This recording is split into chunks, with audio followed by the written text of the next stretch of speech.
Om Sahana Bhavatu Sahanau Bhunaktu Sahaviryam Karavavahai Tejasvinavaditamastu ma vidvishavahai. Om Shanti Shanti Shanti. So, last time we saw the four human pursuits, Dharma, Artha, Kama and Moksha. But in the last session we dealt with Artha and Kama first, because Artha and Kama comes very naturally to the human being, and the human being need not be taught or need not pursue it with any kind of understanding, and he can begin his or her life without even knowing about Dharma and Moksha. And I also said that Dharma and Moksha are exclusive pursuits. In fact, Dharma and Moksha pursuit only makes you a human being in the real sense.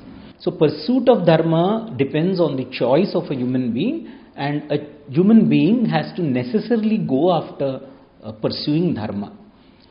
Okay, also Moksha. So we are going to see these other two pursuits now, Dharma and Moksha.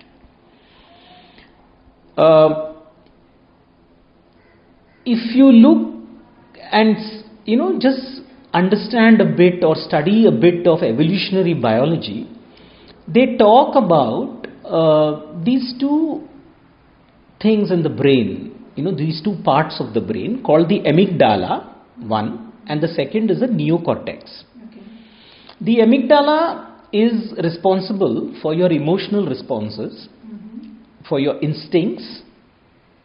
It is the seat of fear, it is the seat of insecurities, your aggression. So all your basic human emotions, which you apparently look at within yourself and say that this is my emotion, it also comes from the amygdala. It triggers these responses. The neocortex, which is the frontal part, it's a huge part of the brain, is responsible for your rational decisions, for learning, for appreciation of the finer things of life, and it gives the ability for man to engage into discussions, debates. Basically, it's your rational thinking seat. So this I'm speaking from an evolutionary biological point of view. I would like to draw some parallels. So Artha and Kama are more triggered by an amygdala response, because the seat of this pursuit is your basic insecurity, and there can be no other better species than us humans to know what this insecurity is. See, if you look at these animals also, some of them they store and they preserve only for a couple of days. Okay? Yeah.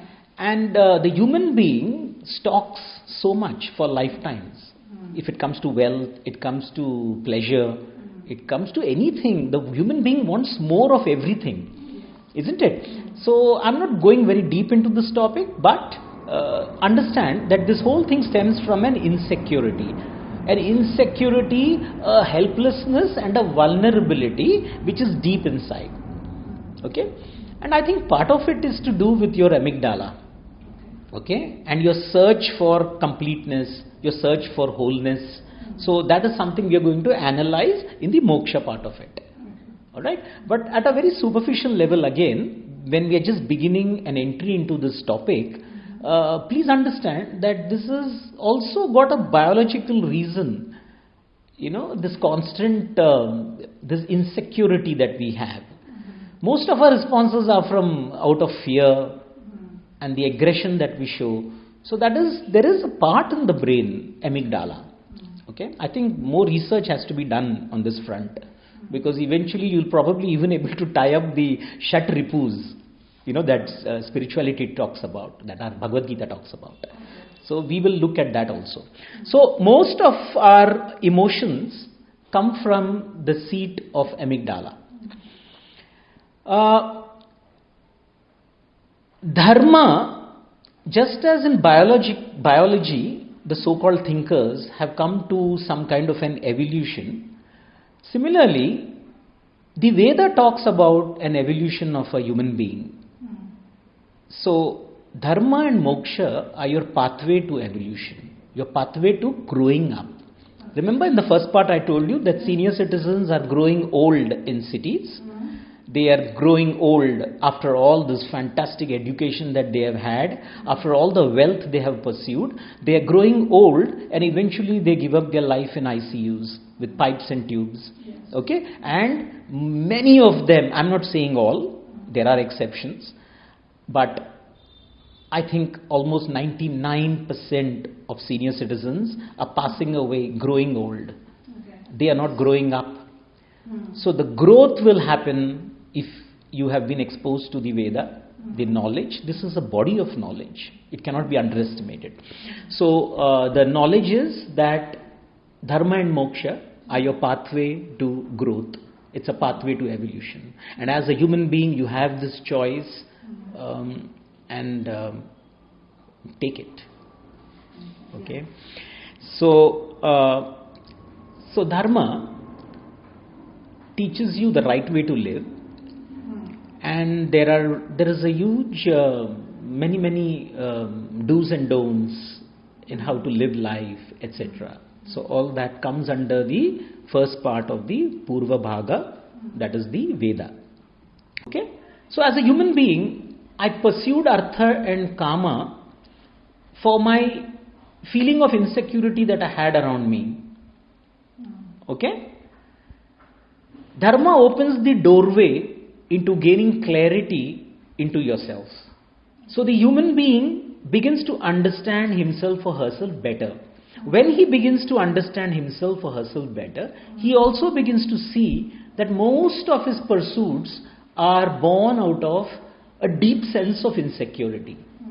An insecurity and a vulnerability which is centered around himself or herself. Okay? So, if the world outside, which I so far have called as my material world, is not able to give me the solution, despite its development into artificial intelligence, etc., despite having sent spaceships to outer space, to the Mars, and having sent satellites, if all this development is still not able to remove my grief, my sorrow, my depressions, my anxieties, my sense of insecurity, where and when will I ever say that I'm happy? Well, it's just not possible, isn't it? Yeah. And mostly we tend to hit this ceiling around 35, 40 plus. Earlier it used to be 50, now it's become 35. In fact, now I would say it will be even 30. Because the number of job losses that a teenage working employee goes through, the types of problems he faces through his married life, etc., etc., I find that there are more and more people coming to the fold of moksha pursuit. Because they all want relief. They want relief of their sorrow. And there is no way. All the religions of the world have so far been unable to actually solve the problem of religions of the world, mind you, because we are going to come to Sanatana Dharma, because moksha is part of this and it is available for everybody. Anybody can choose for moksha.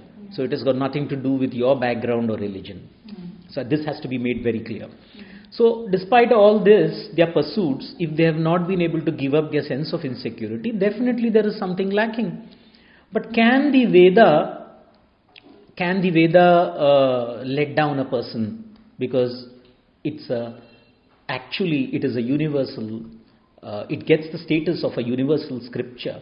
So it cannot let down a human being. So Veda itself says, no, my dear friend, no, my dear, my dear beloved person, come. I have the answer for you. That's when people turn to Vedanta, because Vedanta is it's like having a dip in the Kumbh Mela every day once you understand the scripture.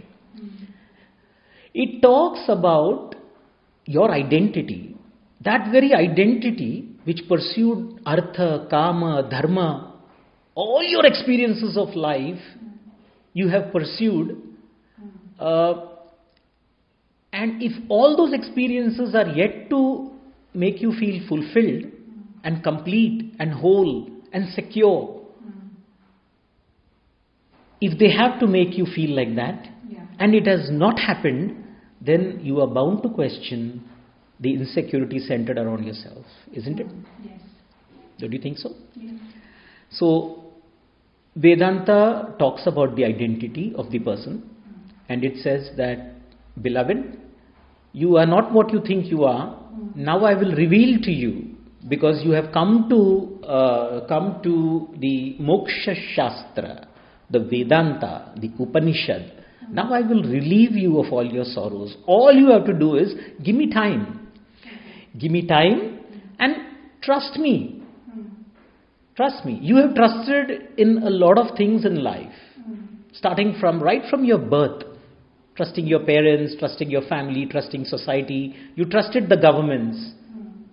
You trusted the computers. You trusted your mobiles. You trusted your laptops. You trusted your iPhones. You trusted everything that society could give you. But yet, you are still groping in the dark. You still haven't found yourself. And if you've come here, just be calm, be quiet, and listen to what I have to say.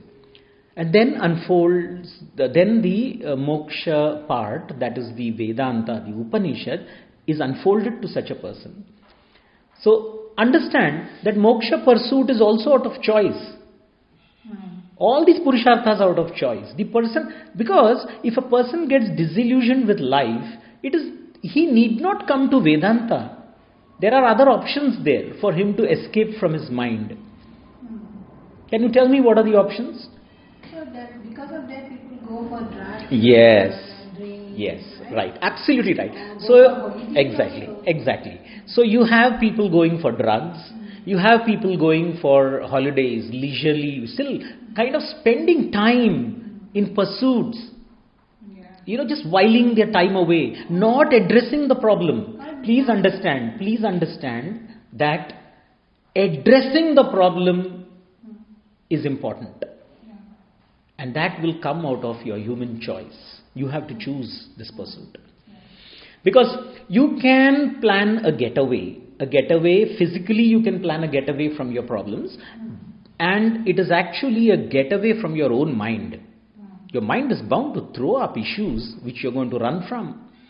So you have to take it on your face, on your chin. And Vedanta is not about actually running away. It is about taking all the troubles and problems of life. What do I mean by life? I don't mean external experiences. All the experiences are within you. Your mind is already gone through all the experiences. Okay? And it has got all the emotions in you. From births and lives, you've carried all these emotions and experiences with you. Just that you are now mature enough to sit down and understand. So once you sit down and understand, these emotions, these feelings, these experiences are going to come up in your mind. And that's when you have to keep that face smiling and take it on your chin. Because beyond that lies an absolutely fantastic message. It says, you are the whole. Moksha Shastra. That is Moksha Shastra. You are the whole, and you need not run after any particular experience. A particular experience outside, or a particular person outside, or a situation outside is not going to give you and bring you that completeness that you already are. Tattvamasi. Okay? You are that. You are the whole. Now, are you going to understand if I tell you are the whole by just sitting here and talking to you something and then looking into your eyes, trying to play a very mystical being? No, it's not going to happen. It has to be taught to you, step by step. Process. It's a process. This growth of the human being into becoming the whole is also a process. It is not that you sit under a tree and mystically you get an apple to fall on your head and you suddenly get enlightened. Okay? It's an understanding. And this understanding brings about the cognitive shift in you. Okay? But the cognitive shift that it brings in you helps you discover that which is beyond even your cognition. In other words, you are, the popular thing, you are a spiritual being, okay, actually, but you have thought yourself to be a human. Sorry, you are a spiritual being going through a human experience. Okay. It's very true. But we have all heard that statement. But how much have I really understood this statement? So this journey of moksha, making inroads into the Upanishads, making inroads into the Vedanta, is going step by step, contemplating on every statement of the Upanishad with the help of a teacher. Why a teacher? Because the teacher also has hung around another teacher for a long time. Okay? So he knows the ins and outs, he or she knows the ins and outs of the teaching. The teaching has to be unfolded. Okay? One statement wrongly used can create a wrong thought in your mind, and it can really, really take you away from what you are meant to be. Because here we are talking about the whole, and the whole can only be understood in a whole manner. It cannot be parts. Okay? So, moksha makes you free. It has got nothing to do with, sitting under the tree, meditating and all that. These are all tools which, yes, as a teacher, we do use. But the whole thing is to address your mind. The entire thing is mind management. Okay? Because that cognition that happens in the buddhi. So, but to create that change, that shift of cognition, that shift of the paradigm, cognitively, one has to create certain things. And creation of that thing is held by the teacher. And the teacher has an entire methodology behind him. And the methodology is given not by any Oxford or Harvard or maybe some institution in Maharashtra or India or anywhere in the world. It is given by the rishis. This is knowledge. It has been tested. People have got free. So we are not in a position to question this. Why? We can only question and say that it is not true, if you want to disprove it, by eating the pudding. The proof of the pudding lies in the eating. You have to expose yourself to the text. There is no option. You have to expose. Expose yourself and then tell me you are not free. Okay? See, I have been with this knowledge for the past almost, I think now it's 25 years. It began in 97, 98. Okay, so let's say 27 years. Yeah. Trust me, my life before that was absolutely arthakama. Okay? Yeah, you know that. So, as an advertising and media person, you know how it was way back in Mumbai, that too. One of the most developed cities, so-called, in India. And English education, convent educated. So the whole mind was totally geared to be different, and it was pursuing purely arthakama. Yes. And the reason I'm saying this, that dharma and moksha help you evolve. And then you are in the hands of Bhagavan. I don't want to translate Bhagavan as God, because God makes Bhagavan very small, limited. Yes, yeah. We should stop using this God. It's a 3-letter word, as bad as a 4-letter word. I'm sorry. I might be hurting some people with this, but Bhagavan is a beautiful word. We will now stop here. In my next session, I'm going to take you on from moksha and beyond. Moksha and beyond as in, we proceed in the topic. Now we will center our sessions, unfolding the text if necessary, when necessary. We will also be looking at Vedanta, which I think is important from my own perspective. Although this is not a traditional approach, I want to start looking at Vedanta in the light of artificial intelligence, because this is creating a lot of blessed thoughts in people's minds now. And what exactly is it, and what it can do, the havoc it can play, and whether artificial intelligence is talking the same thing what Vedanta talks. Okay, I have a few things to differ on. Plus, I have a few things to agree upon. So we are going to look into that in the next sessions. I hope you're enjoying this session. Yes, definitely. Okay. So let me just make a synopsis. Okay. So far we've seen the 4 pursuits, human pursuits: Dharma, Artha, Kama, Moksha. We have understood the pursuit. Any pursuit stems of a human being from basic fear and insecurity. Okay? Because he's vulnerable, he's small, he's limited, absolutely limited. Limited in this body and mind. I am limited in this body and mind. I appear to be limited. So, and I love this body more than anybody else's body. Right?